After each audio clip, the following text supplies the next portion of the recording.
Alhamdulillah, wassalatu wassalamu ala rasulillah. Allah subhanahu wa ta'ala created this universe, and from the wisdom of Allah subhanahu wa ta'ala created every living being and created with an expiry date. Everything in it must die, passes away, vanishes.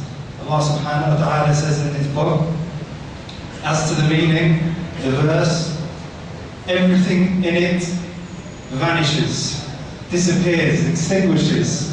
كل من عليها فان. And what is left?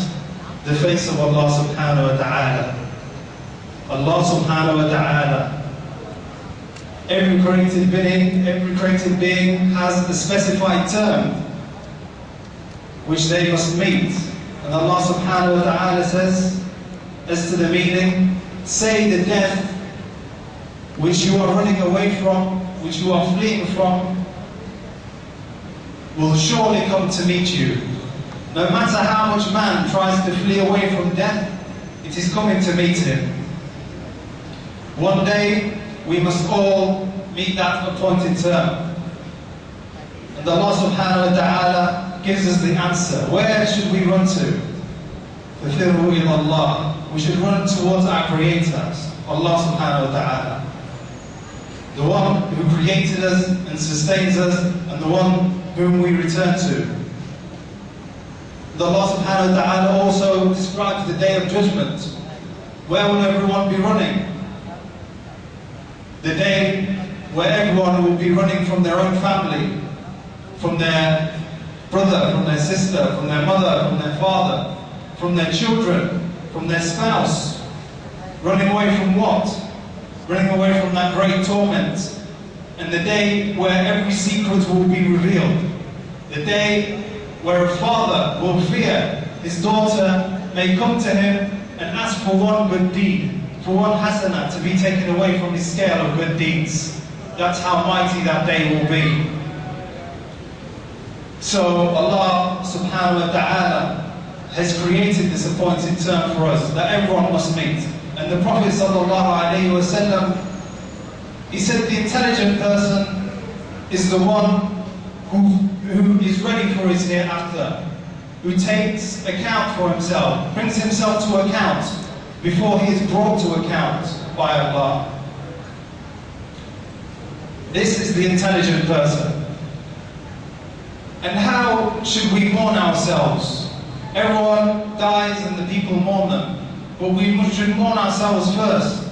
We should check our deeds. We should look to what we put forth for our afterlife before we meet that day. وَإِذَا جَاءَتْ سَكْرَةُ الْمَوْتِ بِالْحَقِّ. It is surely coming to you. It is a definite thing. Death is most definitely going to come to you.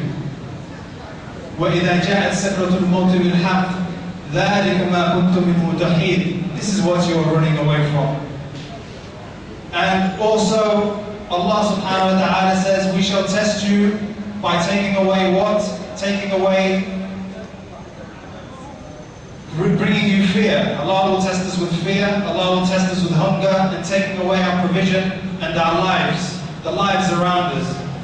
And how should we be when a close relative or a loved one close to us dies, passes away?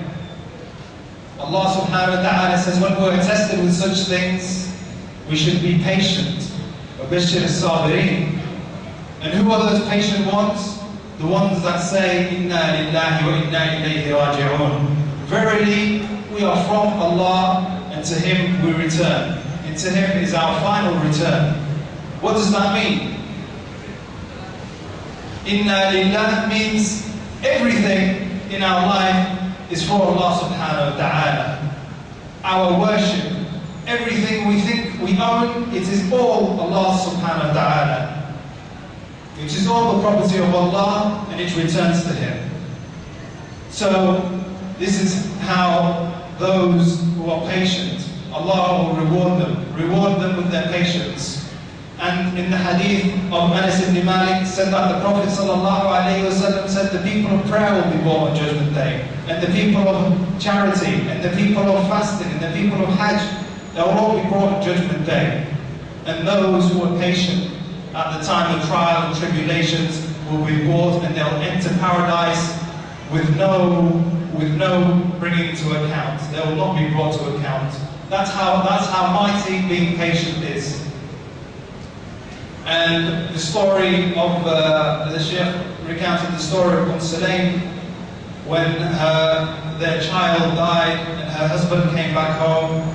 Their child was 10 years old, he passed away. When her husband came back home, she was faced with the decision: should she tell her husband, or should she leave it till the next day and make him feel relaxed and at peace? So she did that, and she brought him dinner. And he asked how their son was, and she said, he's at peace. Until the night passed, and then the next day came, and she said to her husband, Talha, if our neighbors gave us a trust, should we return it to them? He said, surely we should return it to them. She said to him, well, we've had a trust with us for 10 years, and Allah has taken it back. Your son has passed away. Talha at that point became very angry, and he went to the Messenger sallallahu alayhi wa sallam, and he said, this and this happened, my son passed away, and my wife told me the next day. And the Messenger sallallahu alayhi wa sallam smiled, and he said, is this the one who I've heard her footsteps in Jannah? In paradise. In paradise, because she realized the importance of fate and destiny. Qadr, that Allah, and this is one of the pillars of Iman, the pillars of faith, that is to believe in fate, the good of it and the bad of it. What Allah has preordained for us. And may Allah grant us all the ability to be patient at times of tribulation. And akhir dawana alhamdulillah, wassalatu wassalamu ala rasulillah.